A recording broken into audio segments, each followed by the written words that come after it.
before we go, you know, I always fall back to the last 2 years, right? Like, and I tell guys all the time, you know, especially the guys who are struggling mentally, and I think it's more of an issue than people are willing to talk about, unfortunately. You know, you always hear, you watch the news or you watch, you know, whatever you're watching to get your information from, you're always getting advice from doctors, right? And whether it's the right advice or wrong advice, I don't know. But you're never really hearing from coaches, or you're never really hearing from psychologists the effect that this is having on kids. And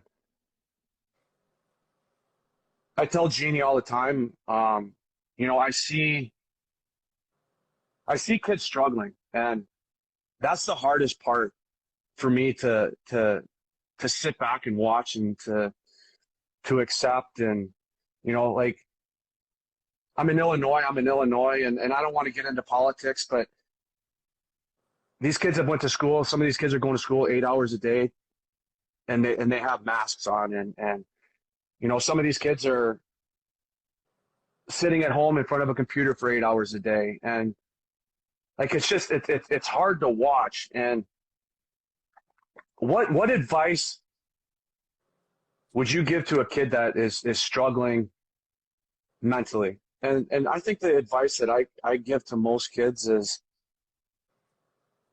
never be afraid to ask for help. I don't care if I don't know, 5's too early, 6's too early. I think you notice changes in behavior with some of those kids. I don't think you're necessarily going to notice, you know, psychological problems. I mean, I guess maybe that kind of falls into the same category. And like, I just see a lack of motivation in a lot of kids. And, you know, we're back at the rinks, and I think the work ethic is a little different. The motivation's a little different. And like, I'm very observant, and I always watch my kids, and I watch the body language, and I see how they respond to certain situations, and it's tough to watch. And, you know, I've been vocal on the effect that this is having on kids, right? Like, it's affected me personally, and I'm sure it's affected you. And like, what advice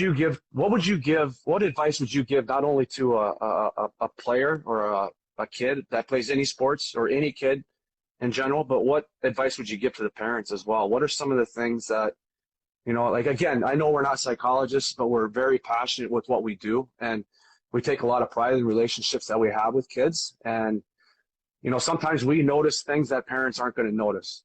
You know, I've been in Chicago for 14 years, and I have the same clientele that, you know, I've worked with some kids at an early age, and now I'm seeing them, you know, they're playing AAA, they're getting ready to go to school. Some of these guys are signing their first pro contract. So you almost, like I said earlier on, you almost become a father figure, or a parent figure to some of these kids. What would you tell those parents or those players? And I don't mean to put you on the spot, and if you don't feel comfortable answering that question, you don't have to answer that. Yeah, no, you know, one of the things that, and everything you just said right there, you know, it builds up emotion. I get emotional with the best of them. And one of the things is, when I'm making suggestions, what I do is I try and suggest things that work for me, and suggest things that could work for me. And, you know, age is just a number, because it doesn't matter how old the individual is, they still have the ability to think of something. They still have the ability to process. You know, when you're giving information, whether they're 5 years old, you're like, hey, you know, like, if you push the puck in that direction, or you kick the soccer ball, throw the football, or swing the bat in that direction, or you do it quicker, you're gonna have more speed, or whatever. And that 5-year-old picks that up just the same way as a 25-year-old would, whether they're an NHL pro or an aspiring athlete, you know. But when it comes to making suggestions, what I do is I ask parents and players to write down their feelings, document what's happening. It doesn't have to be daily, but when you're feeling like you're in a rut, like, document about what you did that day. But it doesn't mean, hey, I went to dinner at so-and-so's place, or, you know, I went out and I worked out on the driveway, and then I came in and shot pucks and did this, did that. It's how you felt while you did it. You know, like your energy levels, your mindfulness, what you feel like, and just write it down. It doesn't have to be a book. You just have a couple of sentences, write it down. And then you'll find that when you go back to it the next day to write something out, or 2 days later or 3 days later, and you read how you felt or what you did, you're like, holy crap, man, I feel 100 times better or 100 times worse. So how am I gonna switch that? How am I gonna turn that into a positive? Take the negative and always turn it into a positive. And the other thing is, always have something close to you that you could visualize that is positive, things that you like. Whether it's like, find a chocolate bar, you know what I mean? Like, have it written down where it's like, what's going to make me happy today? And sustain that feeling to be happy. When you document stuff, for me, it really helps. And it's been helping a lot of my players and athletes that I work with when they contact me on non-related hockey stuff, just life stuff, you know, like whether it's mom, dad, boyfriend, girlfriend, sister, brother, uncle, aunt, grandma, grandpa, in these issues, you know, like everything always turns back into hockey with our sport. Everything always turns back into it, but it starts not into it. So it's so important that I feel like, think about what you've done and then have a plan to either counter that feeling, sustain it, or improve it. Right. No, and I agree with that. And I think the biggest thing that's so important is surround yourself around like-minded people and positive people, right? Because like you said earlier on, there's a lot of negativity out there. And I think the biggest thing that helped me was just I turned the news off, right? Yeah. And I did no, seriously, and I did so much. I did like, just to give you an example, and I don't want this to be about me, but when we were first shut down, right? Like, that's when I really, like, sure, financially, like your business takes a hit. You know, you're not able to be at the rink.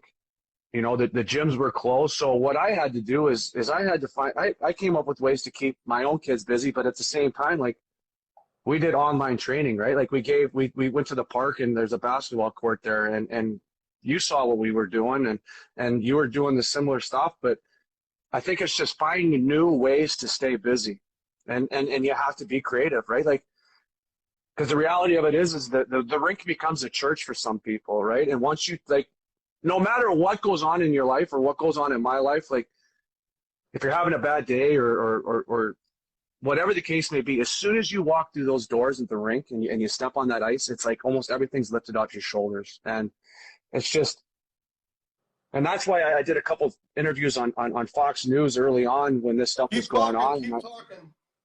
And I said,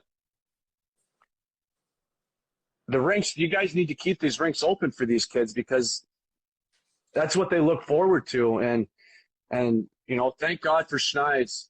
Yeah, exactly, right. Yeah, for sure, 100%. And that's a lot of people's happiest place. And you know, thank God Schneid's, you know, we were shut down there for a little bit, and he opened back up, and Glacier's one of the rinks that you walk into, and you feel normalcy, right? Like, and it's so important that people, you know, they come together in times like this. And there's so much divide, and there's so much negativity, and there's, you know, I don't know, I guess I'm just talking, but there's a lot of people out there struggling, and I think as a coach, you have to put maybe the hockey aside and really be there for your kids mentally. And you have to recognize, again, you know, we talked about your approach has to be different with each kid. And I think your approach has to be different with each kid mentally too. Like, you have to recognize if your kids are struggling, because they rely on you. And most guys, like you said, like I said, hockey players are proud people, right? They don't like to admit, or they don't like to ask for help. And so if we as coaches can see somebody struggling, whether he's at the rink or whether he's at school or whether he's at the mall, you know, kind of pull him aside, maybe have that. It doesn't take much, right? Like a 30-second, 40-second conversation, say, hey, how's your day? Give him a hat, you know, like, give him something to work on at home. That goes a long way with kids, because these kids look up to us.